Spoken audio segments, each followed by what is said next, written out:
نام سے، اور آج مجھے یہ زندگی میں پہلی بار میں کسی چرچ میں آیا ہوں اور اس طرح بڑے ظالم کا گھوم لیتا ہوں، اور یہ میرے لیے بہت ہی بڑی مسرت ہے اور یہ بہت ہی عزت کا مقام ہے میرے لیے۔ اور باقی یہ بھٹی صاحب سے آج پہلی ملاقات تھی اور میں بڑا ہی متاثر ہوں ان سے، اور امید ہے کہ یہ میری ملاقات ہے یہ پہلی نہیں ہوگی، ابھی اسی طرح چلتا رہے گا، اور واقعی میں سے بہت زیادہ متاثر ہوا، اور ان کے اخلاق سے اور انہوں نے میں دیکھا وہ شرم سے اپنی بات کی ہے کہ جو کچھ ہوا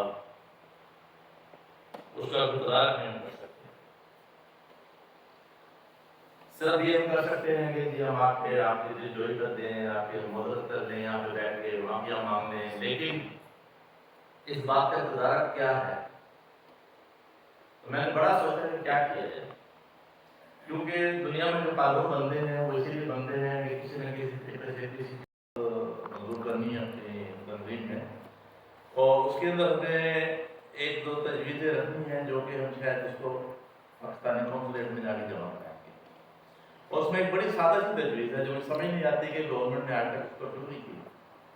اور وہ انتہائی سادہ تجویز یہ ہے کہ اگر کہیں پر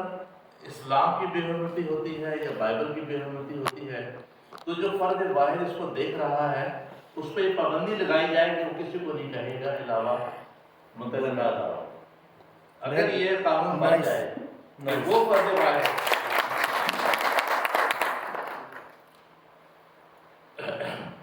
کہ وہ فرد واحد جو ہے وہ کسی کو جا کے کچھ نہیں کہے گا، جیسے کہ آپ نے وہ اس کی عام لڑکی کی آپ نے ویڈیو دیکھی ہوگی کہ وہ باقاعدہ اسپیکر کے اوپر بتا رہا ہے اور کہ جی نکلو جی بات کرو یہ کرو۔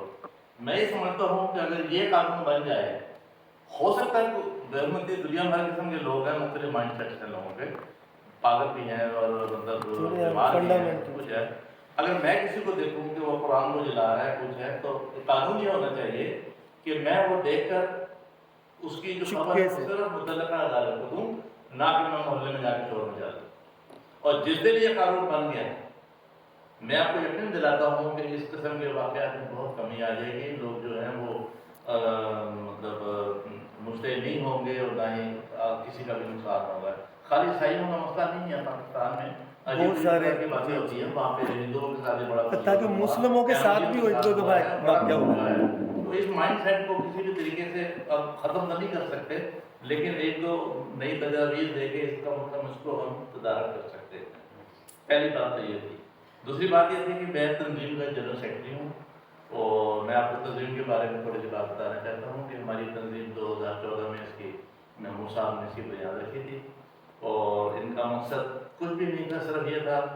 کہ ہم جیسے پاکستانی جو یہاں پر آتے ہیں ہم یہاں پر آ کر بھول نہ جائیں کہ ہم کہاں سے آئے ہیں، اور ہمارا جو تشخص ہے وہ برقرار رہے، اور ہم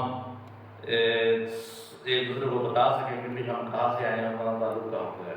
اور پھر یہ تنظیم آگے بڑھتی گئی، اور آج سے 2 سال پہلے ہم نے رجسٹر بھی کروا لیا، ماشاء اللہ ہمارے بہت سارے ممبر ہیں، لیکن یہ تنظیم جو ہے قطعاً مذہبی یا کسی زبان والے سے تعلق نہیں ہے یا کسی صوبے سے تعلق نہیں ہے۔ ہماری تنظیم کے ممبر میں مسلمان بھی ہیں، عیسائی بھی ہیں، دوسرے لوگ بھی ہیں، اور میری آپ لوگوں کو درخواست ہے اگر کوئی بھی شخص اس کا ہمارا ممبر بننا چاہے تو میں اپنے کچھ کارڈ یہاں چھوڑ دوں گا بٹی صاحب کے پاس، ہمیں کانٹیکٹ کر کے یا کم از کم اپنا کانٹیکٹ دے دیں، جب ہمارے کوئی فنکشن وغیرہ ہوتے ہیں تو آپ ہمارے پاس آ سکتے ہیں، اس طرح بھائی چارے کی فضا وغیرہ اور بڑھ سکتی ہے۔ آخر میں یہی ہے جو خالد صاحب نے اتنی بہترین باتیں کری کہ مجھے دہرانے کی ضرورت نہیں ہے، اور میں تو عیسائیوں کو یا بائبل کو یا قرآن کو، اگر بائبل کو جلایا جائے تو ہمیں بھی اتنے دکھ ہونا چاہیے جتنا کہ قرآن کو جلانے کے لیے موضوع ہر جگہ پہ جھگڑے شروع ہو جاتے ہیں۔ تو اس کے لیے یہ کہ بڑی سخت معذرت ہے آپ لوگوں کے ساتھ، اور دعا کرتے ہیں کہ آئندہ ایسا واقعہ نہ ہو، اور ہم سب دوبارہ اس خوشی خوشی بیٹھے ہم نہ کے بیٹھ کے پوسٹ کریں۔ اور مجھے کل بتا رہی تھی میری مسز کے 19 چرچ جگائے گئے ہے نا، 25 لیکن جو اطلاع ہے وہ 19 کی ہے، اور 90 سے زیادہ گھروں کو ہے، تو علامہ فکری ہے۔ اس کے لیے اگر وہ چلے جاتے ہیں پریزیڈنٹ اور دوسرے لوگ چلے جاتے ہیں، لیکن اقتدار کی اقتدار یہی ہے کہ قانون کو سخت کیا جائے اور لوگوں کو اس بات پہ کیا جائے کہ وہ اس بات کی جو اطلاع ہے سب متعلقہ اداروں کو دیں اور جا کے اس کی تشہیر نہ کریں. اور میں انشاءاللہ یہ پروپوزل جو ہے ہم پرسنٹ پہنچائیں گے اور دعا کرتے ہیں کہ کبھی یہ قانون کا حصہ بن جائے. بہت شکریہ آپ کا، دعا میں یاد رکھیں اور انشاءاللہ پھر آپ سے ملاقات ضرور ہوگی بٹی صاحب. ٹھیک ہے، بہت شکریہ. تھینک یو سر، بہت شکریہ. میں آپ ہی کی بات